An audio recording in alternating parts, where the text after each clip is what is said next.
வணக்கம். நேர்மை வாதம் செய்திகள். திருப்பூர் மாவட்டம் பொங்கலூர் ஒன்றியம் வடக்கு அவினாசிபாளையம் ஊராட்சியில் ஊராட்சி மன்ற தலைவர் மலையாண்டவர் நடராஜ் அவர்கள் ஏற்பாட்டில் இன்று வேலம்பட்டிபுதூர் பகுதிகளில் உள்ள குட்டை ஓரங்களில் 300 பனை விதைகளும் பழச்செடிகளும் பூச்செடிகளும் நடவு செய்யப்பட்டது. இந்நிகழ்வில் ஊராட்சி மன்ற துணைத் தலைவர் அவினாசிபாளையம் காவல் ஆய்வாளர் கோவர்த்தனாம்பிகை அவர்களும் உதவி தோட்டக்கலை அலுவலர் அவர்களும் கலந்து கொண்டு பனை விதைகளை பூச்செடிகளை நட்டனர்.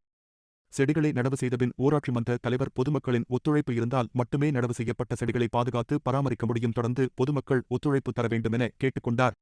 நேர்மை வாதம் செய்திகளுக்காக சிவபிரகாசம்.